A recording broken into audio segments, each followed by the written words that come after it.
Tubal black అంటే ఏంటి? Hi, నేను మీ doctor Anusha Lakshmi, obstetrician gynaecologist, infertility specialist, Vijaya care hospital, Palvancha. అసలు ట్యూబల్ బ్లాక్ అంటే ఏంటనేది ఈరోజు మనం తెలుసుకుందాం. ఇది గర్భాశయం, ఇది రెండు పక్కల ట్యూబ్స్ అండ్ ఇవి రెండు అండాశయాలు. నార్మల్గా ప్రతి నెల మెన్సెస్ వచ్చే టైంలో ఒక పక్క అండాశయం నుంచి అండం అనేది విడుదలవుతుంది.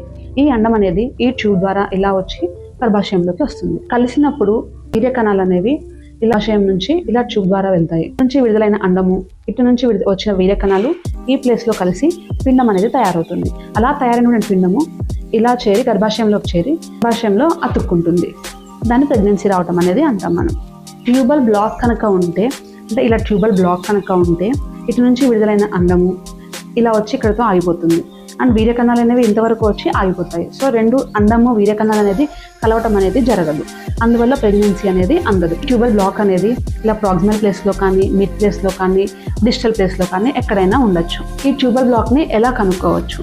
హెచ్ఎస్జి అనే ఒక గర్భాశయానికి సంబంధించిన ఎక్స్రే అనేది ఉంటుంది. ఎక్స్రేలో డైని మనం గర్భాశయంలోకి ప్రవేశపెడతాం. అలా ప్రవేశపెట్టినప్పుడు ఆ డై అనేది ఇలా ట్యూబ్స్ ద్వారా వెళ్ళి బయటకి స్పిల్ అవుతుంది. ఇలా ఇరువైపులా స్పిల్ అనేది ఉంటే మనకి బ్లాక్ అనేది లేనట్టు. ఇలా స్పిల్లేజ్ అనేది లేదు, ఇలాంటి ఇక్కడ వరకే వచ్చి ఆగిపోవడం, ఇక్కడ వరకే వచ్చి ఆగిపోవడం లాంటివి జరుగుతుంటాయి. దాన్ని బట్టి మనం బ్లాక్ ఏ ప్లేస్లో ఉన్నది అనేది తెలుసుకుంటాము.